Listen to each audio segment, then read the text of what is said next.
Հարքնժդեհին հանրության արդեն լայն շրջաններում տեսակետը ձևավորվել է, որ Ռուսաստանը իրոք չարիք է Հայաստանի համար։ Ճնշող մեծամասնության մոտ անգամ Նիկոլին աջակցող տարը, որ չի պատկերացնում, որ ինքը դրանով ռուս-թուրքական, ավելի շուտ արդեն թուրք-ռուսական, թուրքական ավելի ճնշող է ազդեցությունը, այդ շահերին է ինքը սպասարկում, դրան զուգահեռ ինքն էլ է դեմ Ռուսաստանին։ Անգամ այդ տհասը, թող ինձ ներեն, դա այդպես է, Նիկոլին աջակցել նշանակում է աջակցել թշնամուն։ Անգամ այդ տհասը գլխի է արդեն, որ Ռուսաստանը չարիք է։ Եվ բոլորիս է հայտնի, որ Հայաստանը որպես ռուս, այսինքն Հայաստանի այս մասը, ամբողջ Հայաստանը չէ, այն մասը, որը թուրքերի հետ կիսելուց հետո հայտնվեց ռուսական ազդեցության գոտում։ Առանց Ռուսաստանի կամքի ռուսական տարածք է, ոչ մի բան չի կարող տեղի ունենալ։ Այդ որ ասում են Նիկոլն ասում է Արցախն Ադրբեջանն է տալիս եմ Ալիևին, դա էլի ռուսական ազդեցության գոտի է Արցախը։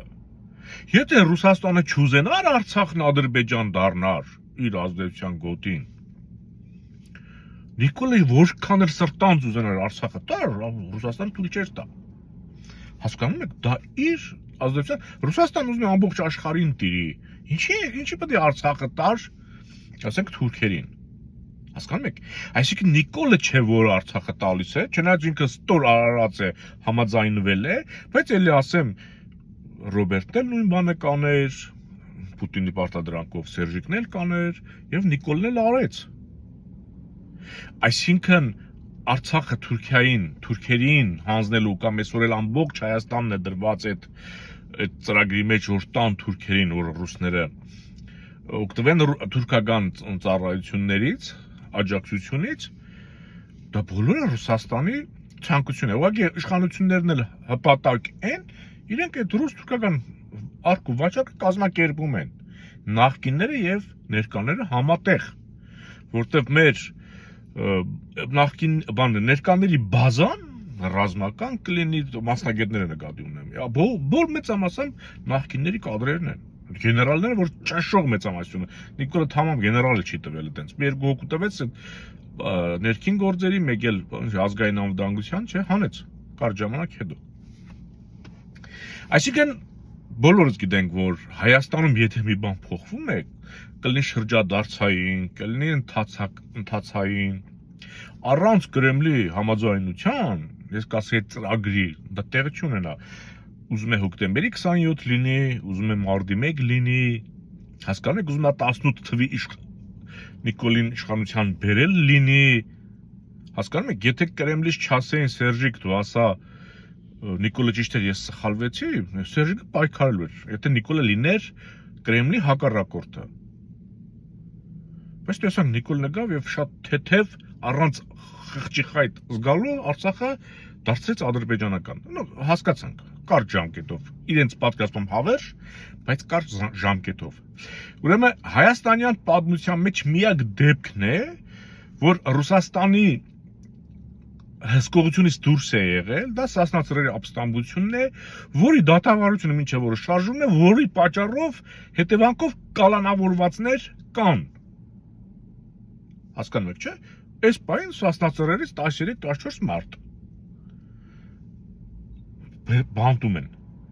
Վարժան Ավետիսյանի գլխավորությամբ։ Բայց մարտի 1-ի գործով բանտարկված մարդ չկա, հոկտեմբերի 27-ի գործով բանտարկված մարդ չկա, հասկանում եք, որովհետև դա իրենց ծրագիրն էր։ Միակ, որ իրենք չեն վերահասկել, դա Սասնա-Ծռերի ապստամբությունն էր։ Նույնիսկ հանգարցակի եկան, որ Հայաստանում ուժ կա, որ կարա իրենց դեմ զենք վերցնի։ Կրեմլը մինչև օրս ապշած է, չի պատկերացնում, ոնց եղավ, որ իրենց հատուկ ծառայությունները միշտ Հայաստանի ամեն տեղ կան ու չհասցրեցին հասկանան, ոնց այդ տղաները հավաքվեցին, որոշեցին ու մտան միլիցիայի հատուկ գունդը ոստիկանական։ Ես ինչու եմ այսքան նախաբանը ներկայացնում ձեզ։ Այն որ դեռ Արցախի արք ու վաճառքը տեղի չէր ունեցել, ասել է թե 44 օրյա պատերազմը որ չկար, մեր քաղաքական թիմը միշտ ասել է, որ Ռուսաստանը չարիք է, կտեսնեք հետագայում ինչ կանի, կտեսնեք, դրա համար ստանում էինք քննադատություններ դաշնակցի հանդեպ սխալ դիրքորոշում ունենալ համար։ Հիմա երբ որ բոլորի աչքերը բացվել է, հանկարծ այս քաղաքական թիմը դարձել է որոշ մարդկանց։ Դե այդպես մատուցում են ժողովրդին, որ ռուսական հովանավորություն ունի, նրանց ենթակայության տակ է։ Իմիջիայլոց այս վերջերս մեկն էլ sense մարդիկ կան, չէ՞ որ երկու բառ խոսում են, ասում են որտեղից գիտես, ասում են, ես ամեն ինչ գիտեմ։ Եթե մարդը ասում է, ես ամեն ինչ գիտեմ, ուրեմն ոչինչ չգիտի, որովհետև ամեն ինչ իմացող մարդը, այսինքն ամեն ինչ իմացող մարդ չկա։ Եվ որքան շատ բան ես իմանում,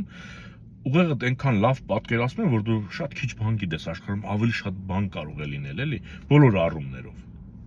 Այս մեկն ասեց, դու գնացեք ձեր Կրեմլի բանի, սենց հասկացես, որ մենք կապ ունենք Կրեմլի հետ, էլի, իբր։ Ես այսքանը ինչի պես այս մանրամասն ներկայացնելով եկա։ Ես այս պարոն Սեֆիլյանին հոկտեմբերի 27-ի գործով իբր, որ հրավիրել էին, դատախազություն, թե ազգային անվտանգություն։ Սա դե հասկանալի է, որ սրանք փորձում են Բևերին հարվածել, ցույց տալ, որ բան են, էլի իրենց շարքերում այսպիսի հոկտեմբերի 27-ին կողմնակից մարդիկ կան։ Եվ այստեղից ենթադրություն, այսինքն եթե ռուսական տարածքում հոկտեմբերի 27 է եղել, ուրեմն դրա թույլտվությունը, եթե ոչ կազմակերպելը, հասկանում եք, Կրեմլում դա տեղյակ են եղել, եթե չեն կազմակերպել իրենք, բայց ես ավելի հակված եմ ենթադրելու, որ դա հենց Պուտինի սև գործն է։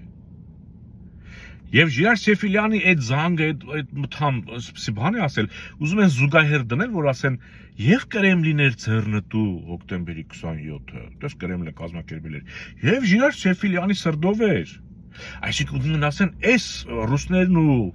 բան, այս քաղաքական թիմը ընդհանուր մոդեցում ունեն հոկտեմբերի 27-ի հետ կապված։ Այսինքն փորձում են հերթական անգամ իբր Բևերին տանել, կպցնել Ռուսաստանին։ Այսինքն այդ հոկտեմբերի 27-ի գործով այդ երկրի նախագահը հեչ, որ ինքն էր տիրապետում իրավիճակին, ազգային անվտանգության ծառայության տնօրեններ նախարար էր Սերժ Սարգսյանը հեչ, հասկանում եք, չէ՞, ոստիկանապետը հեչ, ռուսական հատուկ ծառայությունները հեչ, որ Հայաստանում գիտեն ում հետաքնում նույնիսկ շատ կներեք։ Վայ արա, այս ոնց եղավ, որ այս գործը չբացահայտեցին, հանկարծ Սյամոն Արցախից եկավ, չգիտեմ ոնց անցավ, ինքը չհայտնվեց, Արցախի պաշտպանության նախարարը պատերազմական գործողությունների հրամանատարը, Ալիևը մարդկանց, չէ, Արցախի այսպես կոչված նախկին նախագահներին տարել է որպես անձագործների։ Սամվել Բաբայանն ասում է, ես երբ որ նշանակվեցի Արցախի պաշտպանության նախարար, բեկումնային եղավ, մենք սկսեցինք ազատագրել Արցախը, ժամանակ անդադ պարտվում նահանջում, սկսեցինք առաջ գնալ, ինքը ներկայացնում է իրեն որպես հզոր զորավար։ Բատավա այդ հզոր զորավարին, Ալիևը, այս ինչի չի ասում, հլտվեք ինձ։ Դու ոնց եղար լաչակը գլխիդ կաբիր անցար, Բակոն չկարծավ այ մարդ, ես ոնց եղավ, հլա տես դրա բախտը ինչ բախտ էր, էլի կամ Արոն, Սյամո, բան Էմյուսը։ Մի հատ ուզում ենք հասկանանք, էլի, կարող է Ալիևը քեզ ստեղ թողել է, որ գա նման, ասենք, իրավիճակներում, ասես մի հատ ապուշ արդայություն անեք, մի հատ իրավիճակ խառնեք, էլի։ Թե տեսնում եք, որ աշխարհն սկսել է Բևերի հետ հարաբերվել, ճանաչել, հասկանալ, որ ռուսական Հայաստանում իսկապես ուժ կա, որ հակառուս է։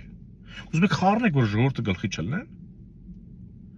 Մեկ է դուք ժողովրդին որքան խաբեք, դրսից օգնություն լինելու է։ Միանշանակ լինելու է։ Եթե Ուկրաինային չօգնեին, Ուկրաինա պետություն չէր լինի։ Իսկ դրսի մարդիկ լավ գիտեն Հայաստանում ով ինչով է զբաղվում, ով ինչ է շնչում։ Եվ լավ գիտեն, որ ժողովրդի մեծ մասը մոլորված է։ Սյամո։ Սա պարոն Սեֆիլյանին հրավիրել հարցականության, ես սա պատկերացնում եմ որպես իբր ռուսական հովանավորության կամ համատեղ ինչ-որ ծրագրեր ունեցող կառույցների ցուցադրում, մեկնաբանում։ Չէ, տվերք, Պուտինը մանկապիղծ միջազգային հանցագործ է, Ռուսաստանը չարիքի կայսրություն։ Եվ վերջ։ Մնաք խաղաղությամբ։